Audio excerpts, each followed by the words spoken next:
Je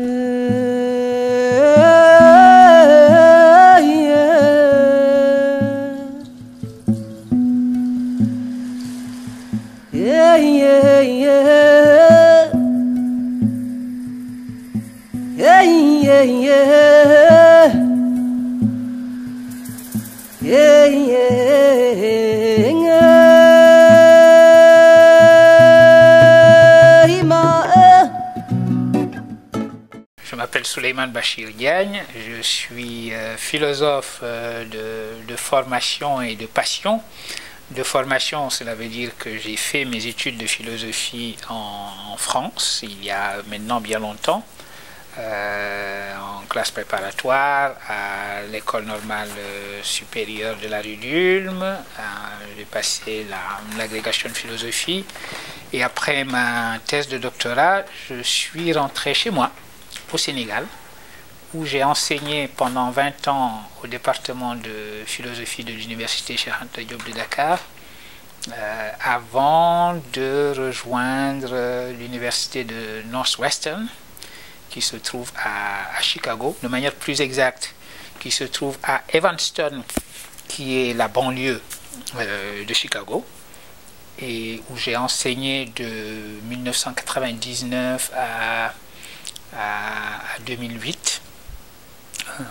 Et depuis 2008, je suis maintenant professeur ici à l'Université de Columbia avec ce qu'on appelle ici un double appointment. Ça veut dire que je suis dans 2 départements. Le département de français et études francophones où j'enseigne la philosophie française et où j'enseigne également la littérature philosophique en Afrique.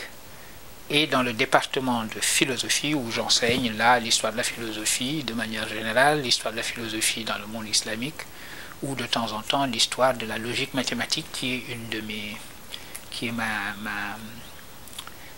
est au départ d'ailleurs ma formation, puisque j'ai mes premiers livres qui correspondent à ma thèse de doctorat ont été publiés dans le domaine de la philosophie de la logique et des mathématiques, et c'est après que je me suis ouvert d'autres spécialités, d'autres horizons, et je travaille aussi en histoire de la philosophie de manière générale, en histoire de la philosophie dans le monde islamique, en histoire de la philosophie dans le monde africain.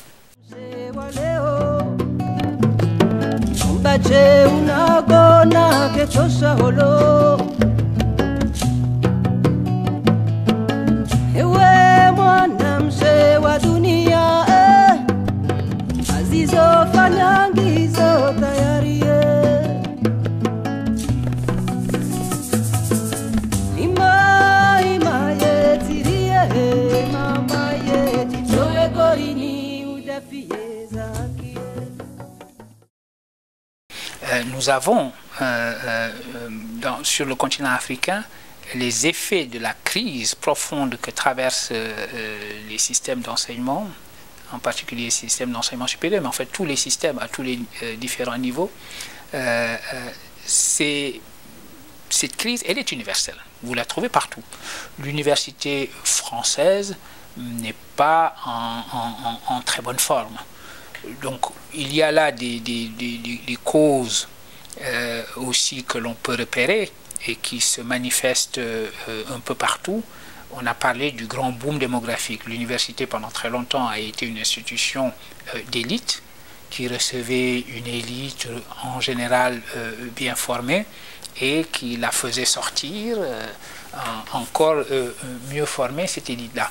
Et puis aujourd'hui, l'université s'est fortement, nous allons dire, démocratisée. Ça signifie qu'il y a ce qu'on appelle des phénomènes de massification un peu partout. Alors ces phénomènes de massification sur le continent africain ont été fortement démultipliés par la crise économique évidemment, et également à un moment donné par la négligence dans laquelle les universités ont été tenues sous l'influence des programmes dits d'ajustement structurel qui ont fait en sorte que, alors que le croît démographique gonflait de manière continue les effectifs estudiantins dans les universités, il n'y avait pas d'investissement dans ces universités, on ne construisait pas, on n'engageait pas de professeurs, etc. Donc les causes sont bien connues. Or, le paradoxe, c'est que nous vivons un siècle, nous vivons une période où les connaissances n'ont jamais été aussi importantes dans le double sens de leur quantité. Il y a énormément de choses, de connaissances nouvelles, d'inventions, d'innovations dans le monde entier, et importante également au sens du poids que l'économie de la connaissance a sur l'économie tout court et sur le devenir des sociétés.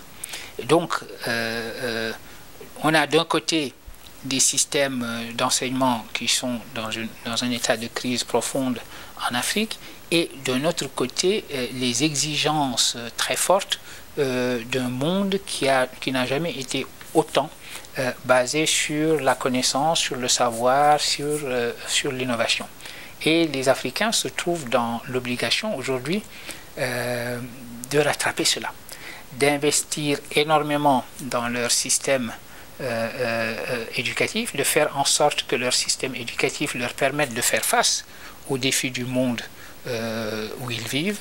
Et c'est dans une période malheureusement de ressources qui se sont raréfiées qu'il faut opérer ces changements-là. Et ça, c'est une grande question. Je crois que c'est la grande question des années à venir, la question de l'éducation et la question des inégalités.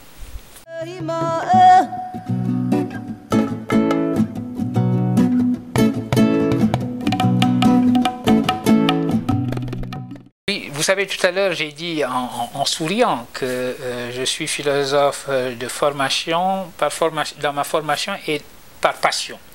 Et maintenant, je réutilise le mot de passion un peu plus sérieusement pour répondre à votre question.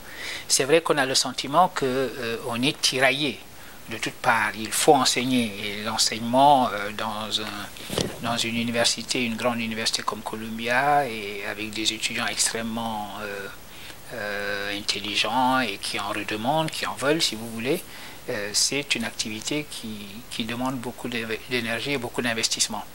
De même, si on veut mener sa recherche, écrire les livres, là encore, ça demande beaucoup de temps, d'investissement, d'énergie. Et vous l'avez dit, quand on est dans certaines positions de responsabilité, quand on a une voix qui est écoutée, qui porte, si vous voulez, à cause de la position que l'on occupe, on est sollicité pour intervenir dans le débat public. Tout cela a fait beaucoup, évidemment, mais encore une fois, c'est parce qu'on a choisi le métier des idées, de la discussion, du débat philosophique par passion, qu'on est en quelque sorte porté par cette passion, et c'est cette passion qui permet de faire un peu face à toutes les exigences et à toutes les demandes qui s'adressent à nous dans les positions que nous occupons.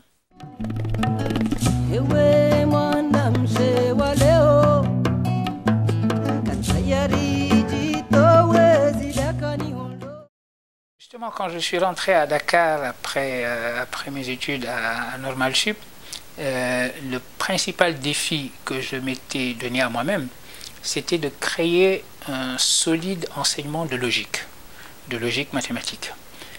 Et d'accompagner cet enseignement de logique mathématique par un enseignement de l'histoire des sciences, de la sociologie des sciences, de l'épistémologie, etc. Voilà, en gros, je voulais développer la philosophie des sciences. Et c'était un défi considérable parce que, effectivement, ce n'est pas un genre d'enseignement qui est très développé dans nos universités africaines. Cela demandait donc un gros investissement, si vous voulez, en termes d'énergie, et puis également ça demandait beaucoup de patience. Je suis heureux d'avoir mis sur pied un bon enseignement de logique à l'université Cheikh Anta Diop de Dakar, d'avoir transformé mon enseignement en un manuel de logique qui est utilisé aujourd'hui par les collègues qui ont pris ma succession pour assurer cet enseignement-là, et d'avoir pu former beaucoup de philosophes, non seulement des philosophes sénégalais. Je m'honore d'avoir contribué à la formation des collègues qui aujourd'hui sont dans le département de philosophie, ou bien également des collègues qui sont dans les différents lycées du Sénégal. Je suis même arrivé à un point où certains collègues qui enseignent dans les lycées aujourd'hui sont des élèves de mes élèves. Donc voilà, donc, je deviens, si vous voulez, sur le plan de la formation, grand-père, si je puis utiliser cette image-là. Donc ça, c'était le défi. Je crois que ça a été un défi auquel, grâce à la collaboration de beaucoup de collègues et également grâce à l'investissement magnifique des étudiants que j'ai eu le plaisir d'avoir, nous avons fait face à ce défi-là.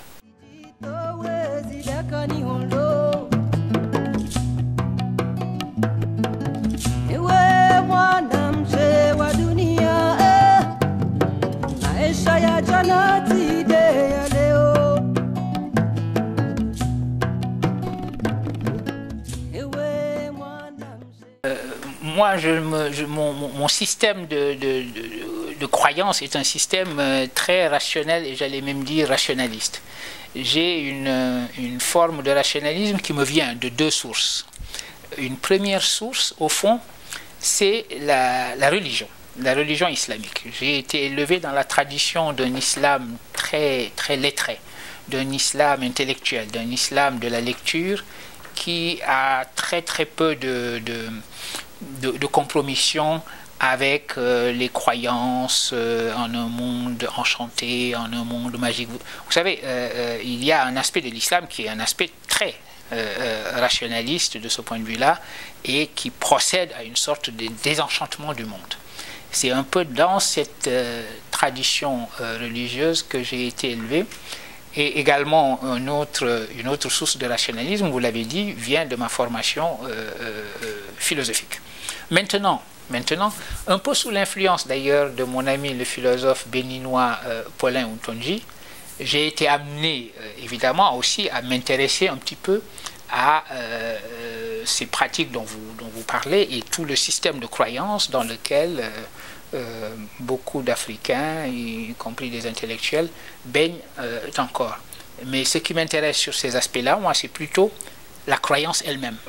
C'est-à-dire que le contenu de la croyance est relativement indécidable. Pourquoi est-ce que les gens croient en des esprits? Pourquoi est-ce que les gens croient en des influences plutôt magiques?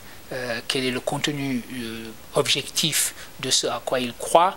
C'est très difficile à décider. En revanche, c'est une bonne question philosophique de s'interroger sur les conséquences que les systèmes de croyances peuvent avoir sur la manière de conduire nos vies.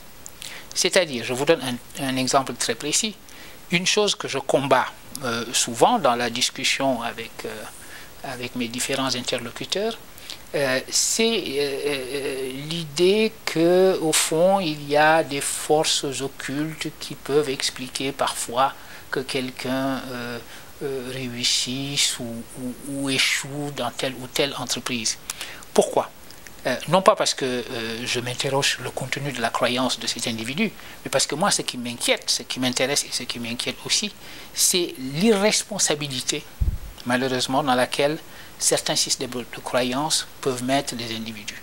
Croire qu'on n'est pas responsable de ses échecs ou de ses réussites, imputer en particulier ces échecs à l'action de telle ou telle personne malveillante qui aurait utilisé des pratiques sombres et inexplicables et irrationnelles, ça n'est pas simplement une croyance irrationnelle, c'est également une croyance qui inhibe. Or, nous sommes dans un continent où je crois, il faut avoir un certain sens des responsabilités. De la responsabilité individuelle est une chose à développer. L'idée qu'on est responsable de ses réussites, qu'on est responsable de ses échecs, qu'on apprend de ses échecs pour rectifier les choses, etc., au lieu de se défausser sur des forces occultes. Sur ce plan-là, je crois qu'effectivement, il faut s'intéresser à ce système de croyances et le combattre de toutes ses forces pour que nous ayons que nous développions des individus rationnels, capables de vivre dans un monde qui est un monde ouvert à l'action rationnelle.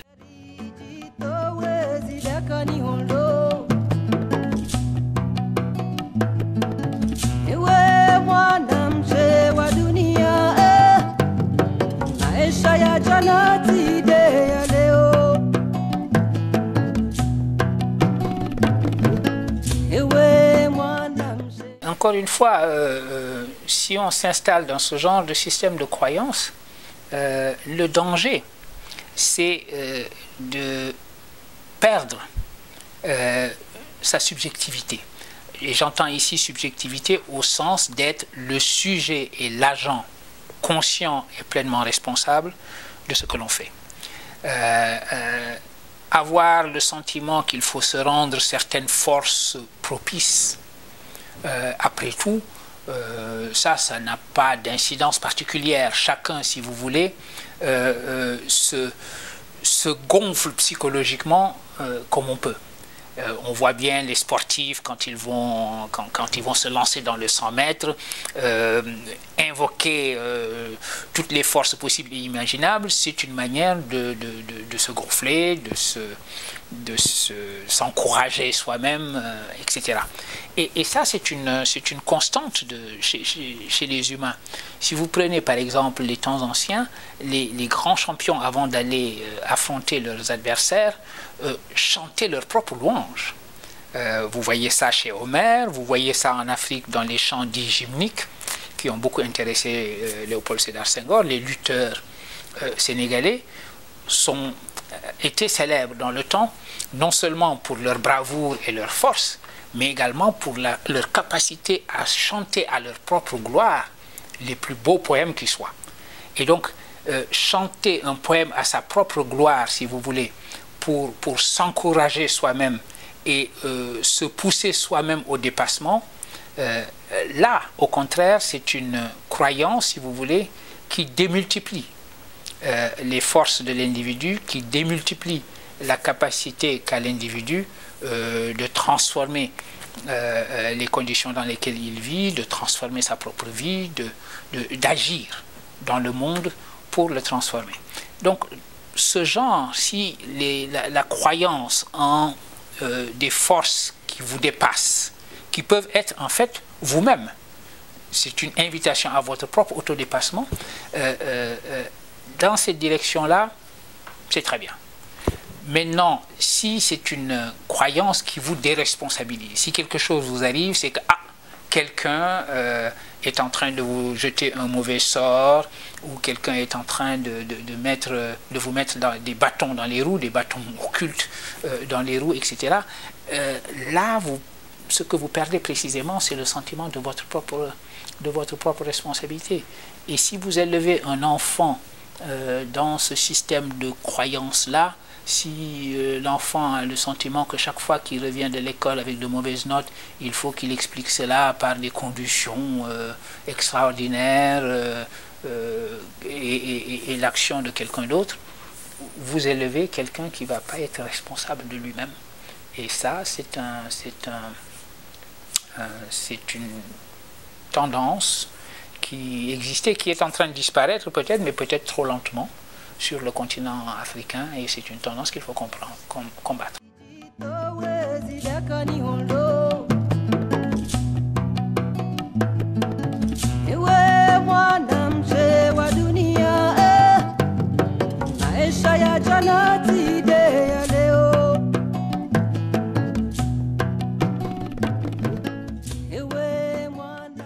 Si vous voulez, c'est vrai que vous pouvez enfler cela à la dimension de ces attitudes conspirationnistes où on a une croyance en la conspiracy theory, comme on dit en anglais.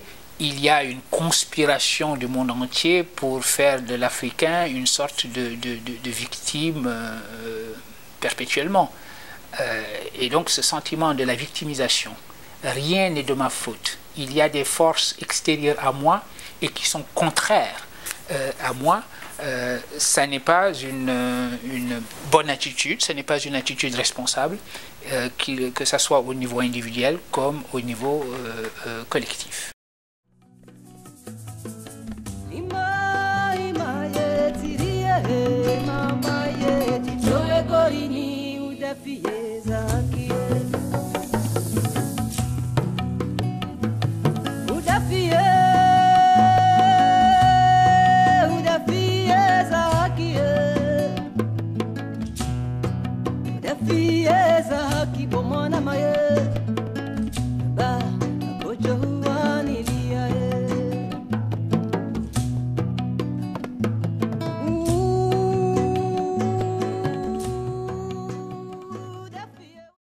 Personne n'a fait vraiment le bilan de ces ajustements structurels. Même les institutions qui ont fortement pesé sur les décisions, et ces institutions avaient les moyens de peser sur les décisions politiques et économiques, d'adopter ces programmes-là, se sont rendus compte à un moment donné qu'au fond, ça ne marchait pas, et ont changé leur fusil d'épaule sans autre forme de procès. C'est ça un peu qui est le drame.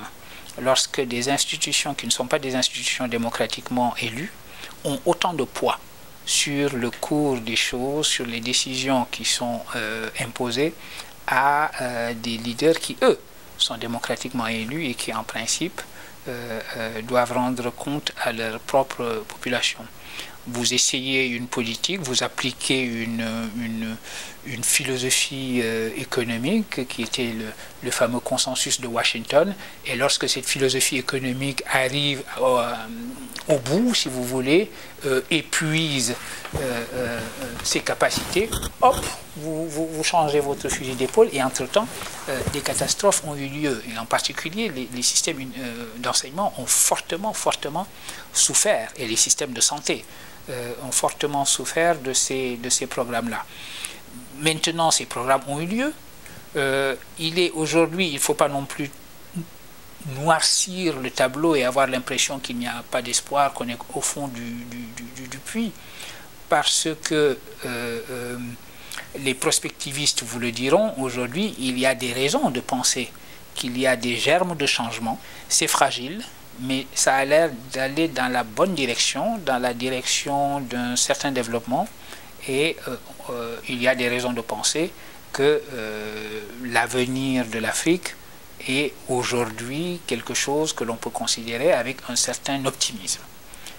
Bien qu'il y ait évidemment des crises ici ou là, et des crises très sérieuses, comme on le voit dans le nord Nigeria, et la manière dont ce qui se passe dans le nord Nigeria est en train de métastaser sur l'Afrique de l'Ouest de manière générale. Mais enfin, la direction est là et il est indiqué.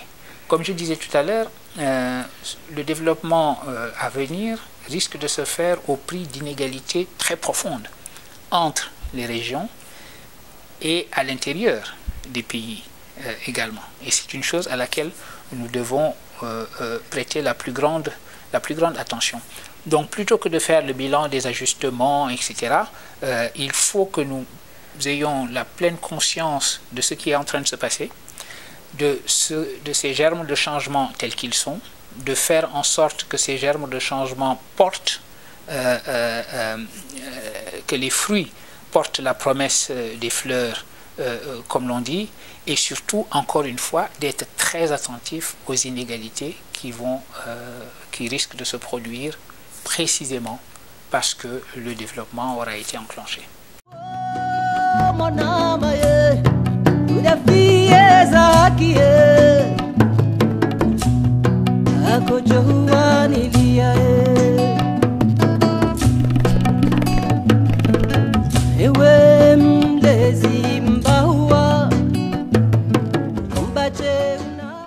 Pour laquelle j'ai parlé de germes de changement. Et il ne s'agit pas d'avoir un optimisme béat, parce que dès lors, on peut toujours changer d'indicateur. Dès que vous prenez certains indicateurs qui semblent être au vert, comme on dit, pour parler le langage du code de la route, il est évidemment tout à fait normal de regarder les indicateurs qui sont au contraire au rouge. Vous avez parfaitement raison, par exemple, de souligner le fait qu'en matière d'énergie, l'Afrique a un besoin considérable en énergie. Ces germes de changement ne produiront véritablement ce que l'on peut en espérer que si la variable énergétique est maîtrisée. Et tout le monde s'en rend compte aujourd'hui. Tout le monde parle d'une électrification prochaine de l'Afrique en disant il faut quand même que la bataille de l'énergie soit gagnée. Et probablement la bataille des énergies renouvelables. Non pas seulement parce qu'il faut être très attentif évidemment au devenir de la planète, ce qui est le cas. Aujourd'hui, nous ne pouvons pas ignorer que notre planète est mise en danger du fait de nos propres actions. Par conséquent, être responsable, c'est tenir pleinement compte de cela. Faire en sorte que l'énergie soit maîtrisée, c'est une grande priorité. L'infrastructure, il faut investir là-dedans. Mais la raison pour laquelle il faut être optimiste, regardez une chose comme la communication. C'était un immense défi. Comment faire en sorte que le téléphone, par exemple, se généralise en Afrique? Lorsqu'on était dans le paradigme ancien, où le téléphone, c'était des infrastructures de téléphonie, un pays comme le Zaïre avait une immensité telle que c'était un défi considérable de dire nous allons développer la téléphonie au Zaïre. Aujourd'hui, l'Afrique a réussi la révolution téléphonique, la révolution des communications par le téléphone mobile. C'est-à-dire qu'on a totalement zappé la nécessité de ces constructions et de ces infrastructures qui auraient été nécessaires lorsqu'on vivait dans l'ancien paradigme technologique. Voilà des raisons qui font que l'on peut être optimiste. Prendre toute la mesure des problèmes à résoudre, savoir dans quelle direction il faut les résoudre, faire en sorte qu'il y ait une concentration des ressources dans ces directions-là, et faire surtout également qu'il y ait la bonne gouvernance pour que les bonnes décisions soient prises et que ces bonnes décisions soient suivies des faits. On connaît ces défis-là, et si on regarde les choses, l'Afrique quand même est en train de répondre à ces défis-là. Nous ne vivons plus dans les paradigmes anciens où l'Afrique tendait la main. L'Afrique aujourd'hui fait savoir et fait valoir qu'elle a des ressources. Elle invite à de véritables partenariats. C'est un continent où malheureusement règne une très forte corruption, etc. Mais la gouvernance a fait des progrès énormes aussi pendant ces dernières années. Simplement dans les années 80, c'était hier, on parlait du continent africain comme du continent oublié des droits de l'homme. C'était une expression qu'avait utilisée le juriste sénégalais Benoît Saliou Ngom dans un magnifique livre consacré aux droits de l'homme en Afrique. Ce n'est plus le cas aujourd'hui. Une génération plus tard, ce n'est plus le cas. Donc il faut quand même prendre la mesure des progrès qui sont faits, qui sont des progrès réels, qui sont, encore une fois, il faut bien s'en rendre compte, des progrès fragiles. Prendre également toute la mesure du chemin à parcourir, mais aussi regarder les choses depuis la perspective qu'ouvre aujourd'hui ce que j'ai appelé les germes de changement. Voilà une attitude qu'il faut avoir, et donc ce ne sera pas un optimisme béat, ce sera un optimisme raisonné, raisonnable et surtout responsable.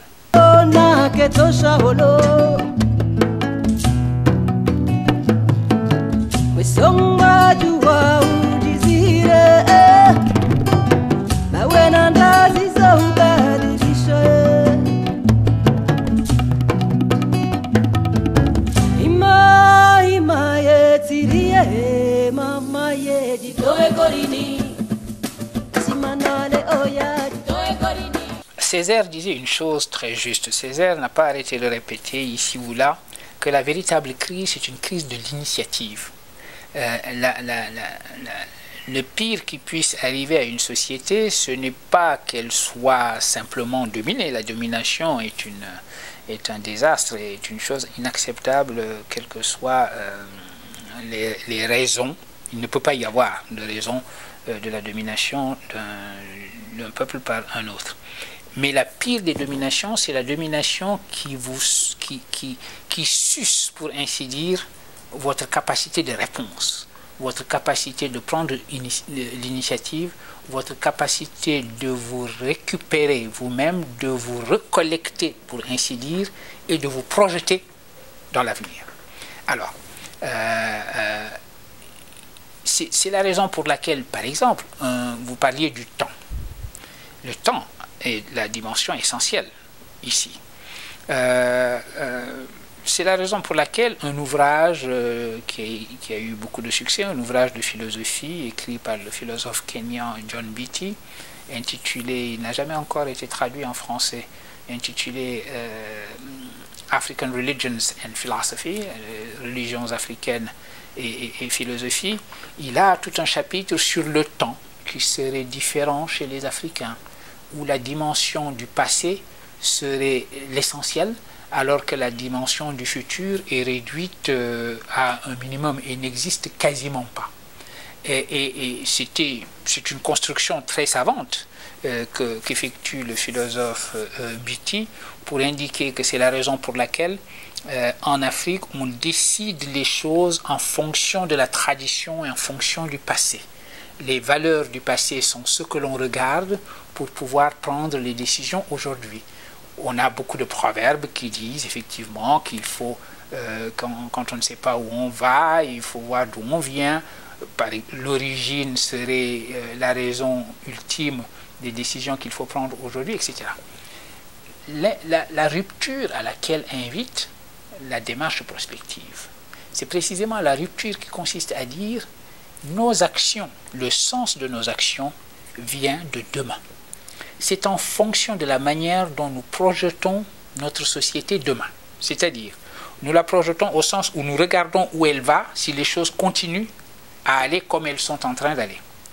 Et nous la projetons également, cette société, au sens où nous disons, voici le modèle et l'image que nous voulons, et non pas seulement l'image qui risque d'être créée si les choses continuent telles qu'elles vont. Eh bien, c'est à partir de cette projection que l'on décide des actions à faire aujourd'hui.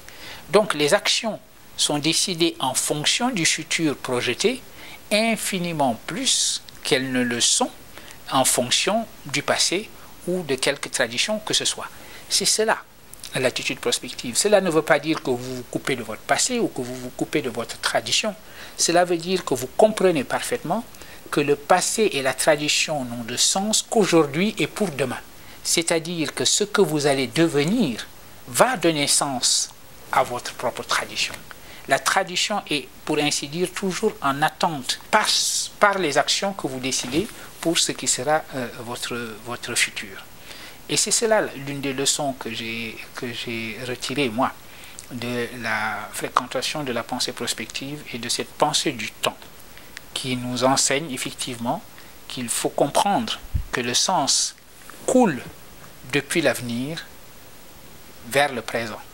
Et en réalité, non pas en sens inverse. C'est comme s'il venait d'aval en amont et pas l'inverse. Et ça, c'est une chose extrêmement importante qui doit faire partie, à mon avis, de notre culture de développement. La culture de développement est à cette condition-là.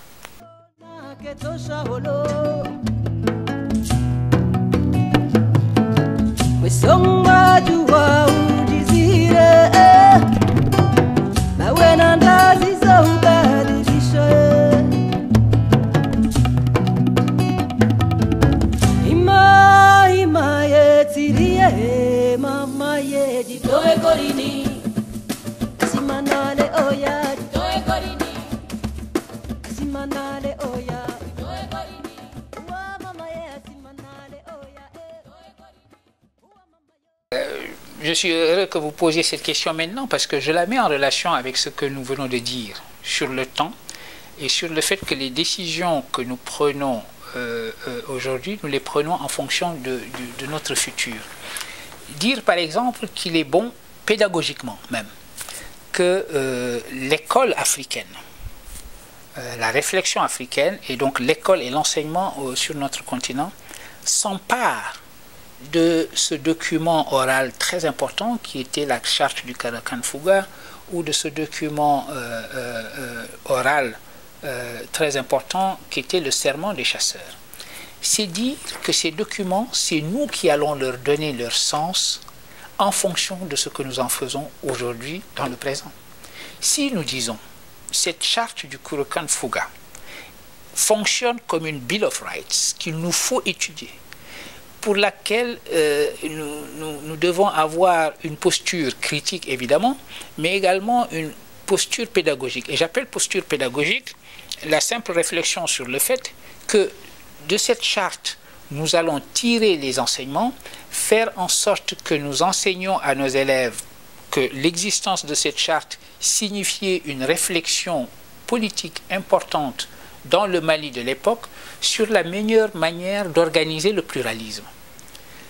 Cette charte était faite pour organiser dans un système politique cohérent, harmonieux, des différences ethniques profondes, des différences qui auraient pu faire éclater, en quelque sorte, l'empire que venait de créer et qui était en train de créer Soundiata Keïta. C'est un problème devant lequel beaucoup de constitutions dans l'histoire de l'humanité se sont trouvées. Voilà une solution qui a pris cette forme-là. Nous reposer sur cette histoire-là pour nous projeter dans la manière dont nous, aujourd'hui, nous interrogeons le pluralisme. Et la manière d'organiser le pluralisme, c'est tirer véritablement les leçons de cette charte. Il ne s'agit donc pas de la réciter bêtement ou de s'en glorifier en disant nous avons au XIIIe siècle eu une charte qui vaut la charte, la Magna Carta ou n'importe quel Bill of Rights. Ce n'est pas ça le but de l'opération. Le but de l'opération, c'est de dire notre histoire, telle que ce document oral témoigne de sa nature, est une histoire qui s'est interrogée à un moment donné de manière profonde, de manière importante, sur l'organisation du pluralisme dans un empire qui était celui de Soundiata Keïta. Aujourd'hui, nous sommes placés devant le même défi d'organiser l'unité dans la pluralité, de faire advenir le pluralisme et quelles sont les leçons que nous tirons de cette charte. Il nous appartient donc à nous de faire vivre cette charte et de comprendre que nous faisons, nous lui accordons son sens au présent pour notre propre avenir et c'est dans le présent que nous lui donnons un sens. Maintenant, évidemment, c'est une affaire qui nous regarde. Donc, ça se discute, il faut entrer dans un débat critique avec tous les intellectuels qui disent ceci ou cela de cette charte-là, mais ultimement, le Ravi n'a aucune espèce d'importance. Il ne faut pas non plus lui donner plus d'importance qu'il n'en a, puisque c'est à nous, encore une fois, c'est ce que je dis, de faire de cette charte quelque chose qui éclaire notre avenir.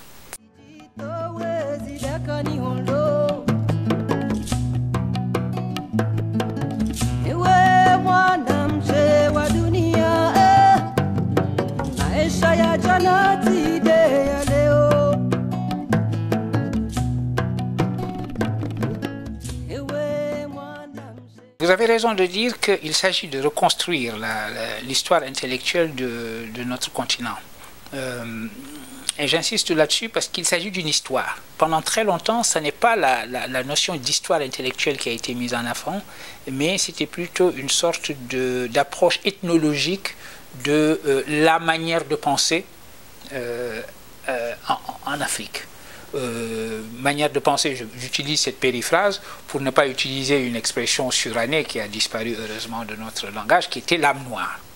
Parler d'histoire, c'est véritablement se rendre compte qu'il y a quelque chose à périodiser, qu'il y a eu une histoire des idées, de leur circulation, de leur discussion, du débat qui s'est organisé autour de ces idées, et il faut savoir en rendre compte. En rendre compte, cela suppose évidemment d'avoir une vision plus claire et plus précise de ce qu'a été l'histoire africaine. Si je prends l'Ouest africain, pour m'en tenir à la région que je connais le mieux, si je prends l'Ouest africain, a été mise entre parenthèses toute l'histoire intellectuelle d'un Ouest africain qui était en relation avec le reste du monde islamique. C'est-à-dire, prenez le débat sur la philosophie africaine, qui a été un débat très vivace dans les années 70. Il s'est passé dans l'ignorance pratiquement totale et universelle d'une histoire écrite de la philosophie et d'un enseignement de l'histoire de la philosophie et des philosophes grecs, etc., dans les grands centres qui étaient Tombouctou, Djenné, Koki au Sénégal, etc. Donc voilà, par exemple, pour répondre à votre question, une période sur laquelle il faut se focaliser parce que c'est une période qui a été ignorée, qui aujourd'hui a pour témoin les manuscrits que l'on trouve ici ou là. Il est donc urgent que ces manuscrits soient mieux conservés, soient numérisés, soient transcrits, soient traduits et connaissent ce qui est la vie normale des manuscrits et des livres, c'est-à-dire une nouvelle circulation. Donc voilà une période qu'il faut tout à fait voir.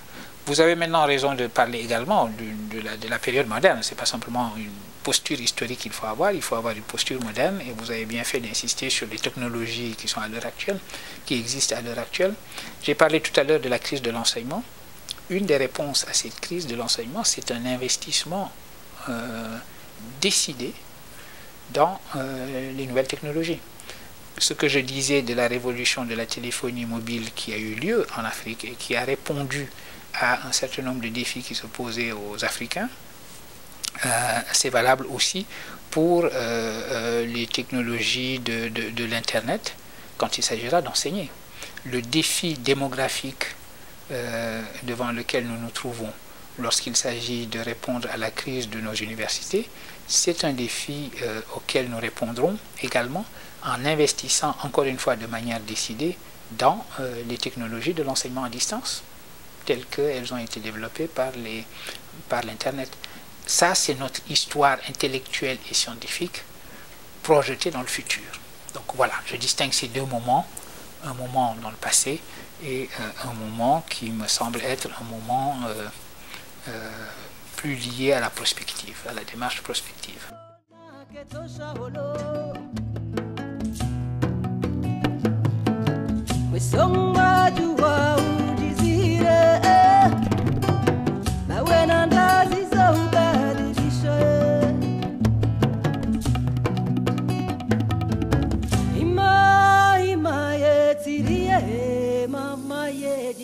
Sur le modèle de ce qu'avait fait Temples, il s'agissait de dégager la philosophie d'une population donnée, ou même, donc on parlera de la philosophie bantou, de la philosophie yoruba, de la philosophie ibo, de la philosophie wolof, ou alors d'enfler cette philosophie à la dimension du continent en disant philosophie africaine.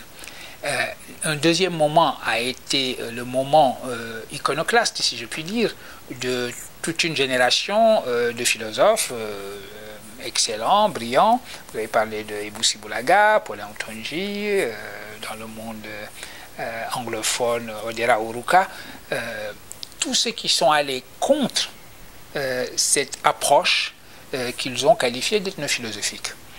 Et puis maintenant, où en est-on après ce débat-là? Au fond, je crois que maintenant, quand je dis que l'affaire est réglée en riant, ça veut dire qu'on n'est plus dans cette espèce de face-à-face métaphilosophique, où la question véritablement, c'est celle de savoir comment on va définir la philosophie. Qu'est-ce qui est vraiment de la philosophie? Qu'est-ce qui compte pour la philosophie?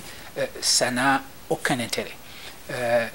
Il faut s'emparer des questions philosophiques telles qu'elles se posent en Afrique. Ça ne veut pas dire qu'elles seront spécifiquement africaines ou spécialement africaines, mais peut-être qu'elles se poseront avec une certaine acuité en Afrique. La question de la démocratie et des droits humains est une question universelle, elle se posera d'une certaine manière sur le continent africain. La question de l'oralité et de l'écriture est une question universelle.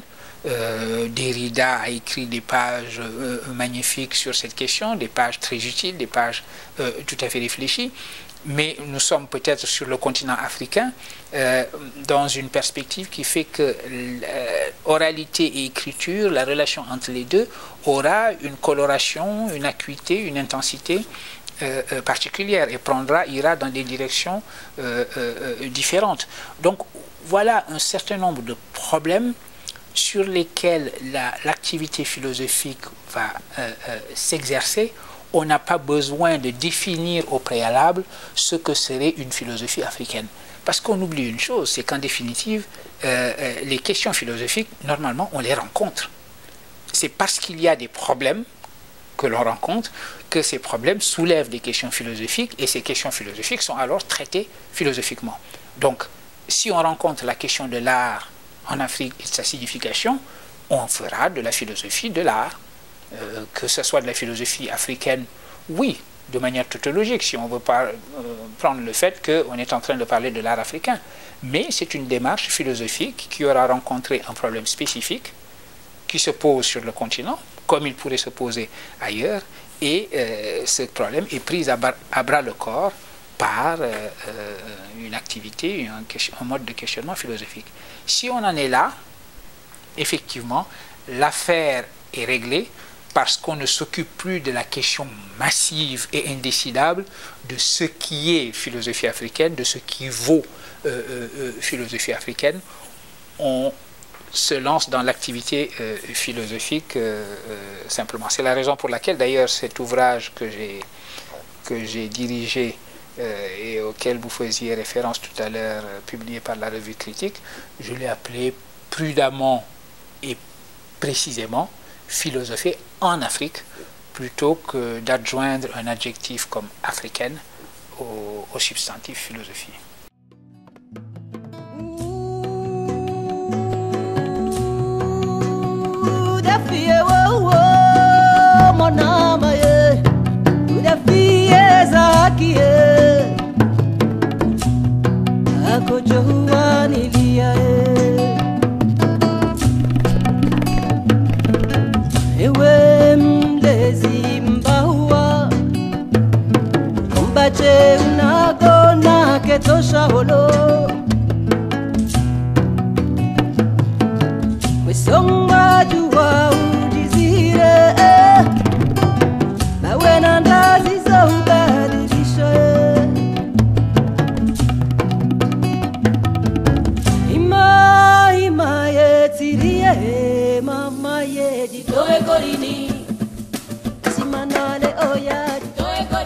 Et c'est très important qu'il rajoute la notion de critique et qu'il rajoute la question de la modernité de ces sages philosophes qu'il est allé interroger.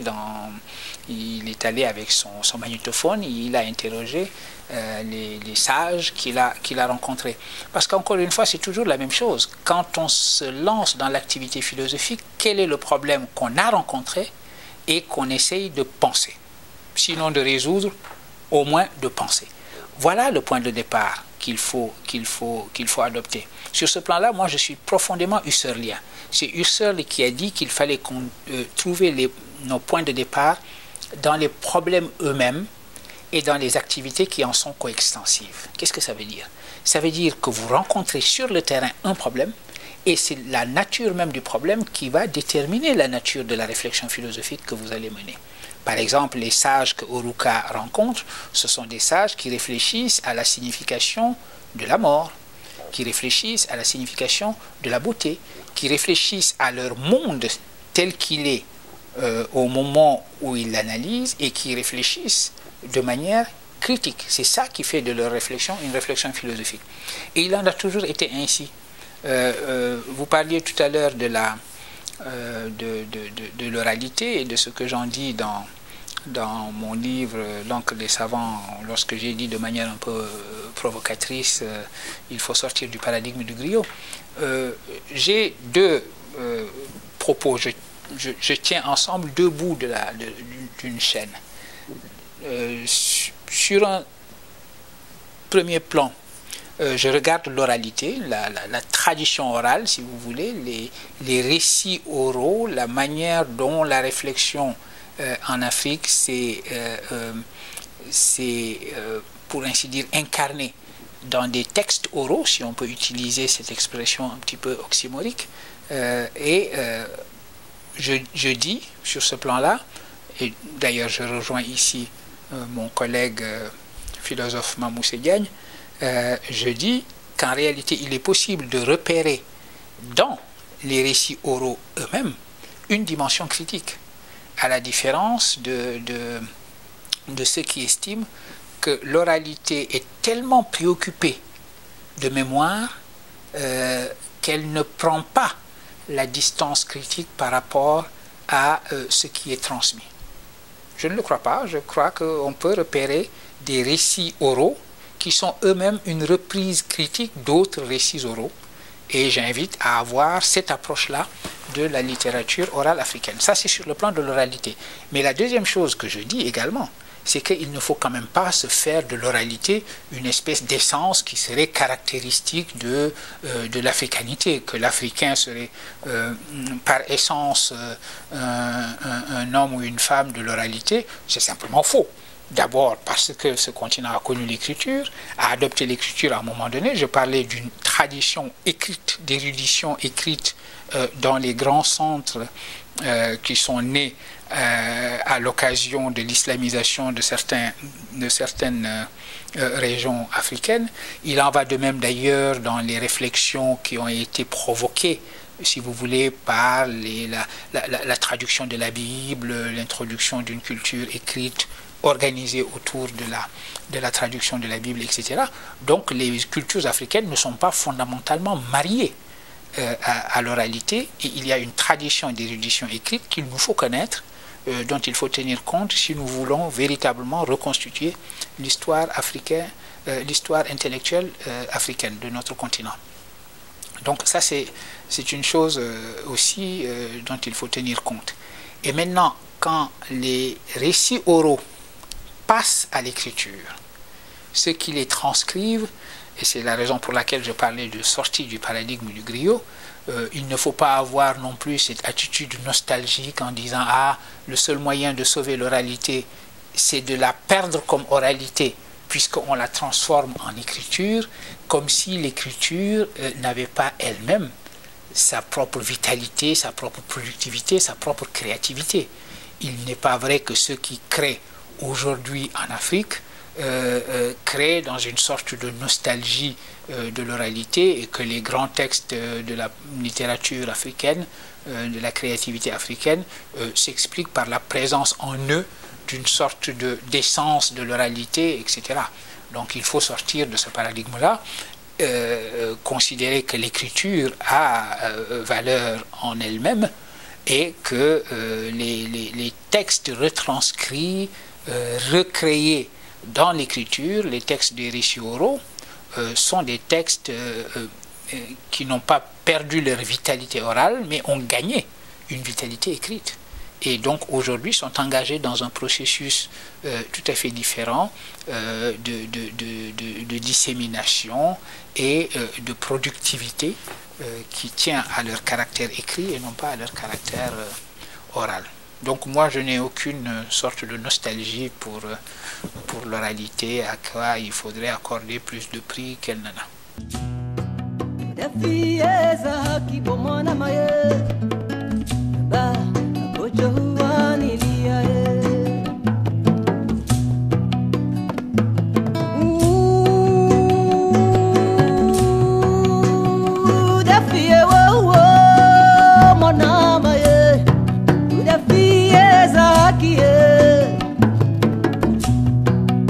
Joe